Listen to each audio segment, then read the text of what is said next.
So if we're going to ask what is proc, which is where I'm at right now, the best way, in my opinion, to figure that out is just to look around in it.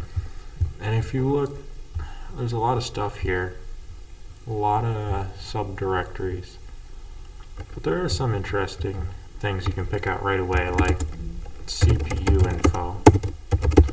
You know that's going to be interesting. And if you look, each of these are all of this is info about different CPUs, and as you can see, 0 to 3, which is where this ends.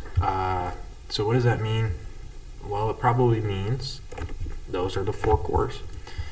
And if you look, you can see stuff like it's made by Intel. You can see it's an i7. You can see some compilation flags, some bugs, cache alignment, address sizes. I don't know what a BOGO MIP is, but I have 5,000 of them. And just some other flags like cat version. This is going to give you some information about the kernel. If you cat stat, you're going to get a lot of stuff. I don't know what this means, but it looks interesting. A lot of zeros. Some other things, cat partitions. It's likely you should know what this is. These are the partitions, with this being the partition block, this one being boot, this one looks like swap, and this one looks like my base partition. And I should remember that because I set it all up, but I didn't. It's a place to remind yourself if you don't know. Cat file system, see what that is. These are all the different types of file systems you either have or support. Cat key users, what's this? Well, this is showing 0 and 1000. So if I cat etsy password grep 1000, oh, that's my TM user, which I am right now. And so 0 is going to be root at UID 0. So UID 0 and UID 1000 are the 2 users that are seen as key users on this system. I don't necessarily know what the rest of this is, but I know what the first field is. So now let's maybe look into something like devices. Here, some block devices, some other stuff like USB device. I know what that is. Memory.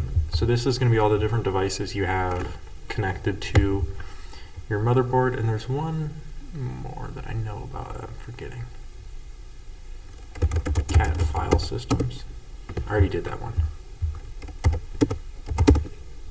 What am I forgetting? So you can also cat stuff like uptime to see that's how long this laptop has been on. I don't know what format this is in, if that's seconds or not, but I guess we could find out real quick. So 13, 15, so yeah, this is probably going to be the number of seconds that this computer has been on. Cat version is going to give the version of my kernel. And then, so just another quick look up as to what is in here.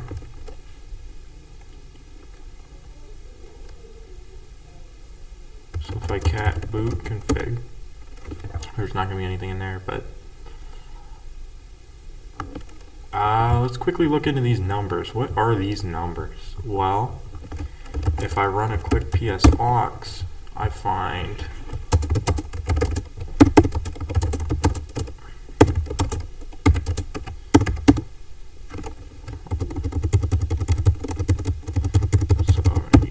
spaces, that's going to be a pain. I'm not going to actually do that then. I can find this second column. Those are all the same numbers. So what are these numbers? Well, they're correlated to the different processes, and the two I'm running, or actually the only one I'm still running, is bash. So let's cd into 48021. Let's see what's in here. Take a quick look around. So I'm sure you can already see we can't read all of these files, but we can some. Like, let's cat out timers. Nothing in there. Cat out stat. These look like statistics. Lots of numbers that the computer knows about. I don't know what this is. Cat session ID. And this is session ID 1. I'm sure if I created another session,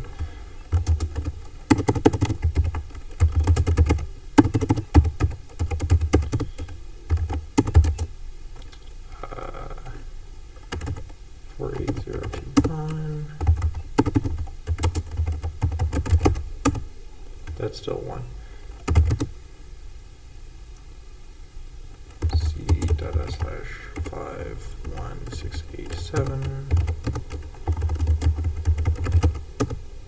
That's still 1. So I'm not 100% sure what session ID is, but it's there.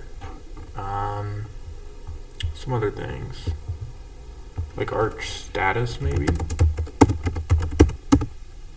Nothing in Arch status.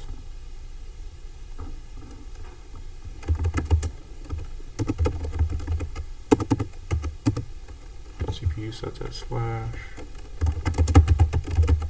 And the command line's been bash. So, looking around, what can we say about proc? Well, for one, it stores all processes, as you can see by these directories. And there's a lot of them running.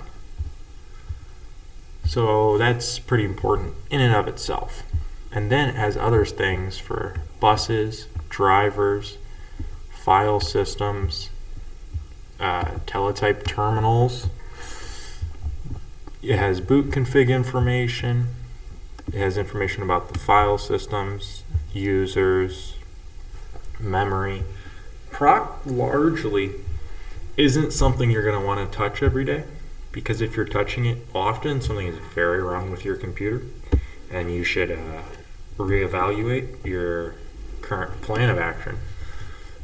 But it mainly just stores hardware devices and files. This is where the idea, the aphorism that everything in Linux is a file comes from, because there are a lot of files like this which hold information about hardware components and the software that goes directly on top of them.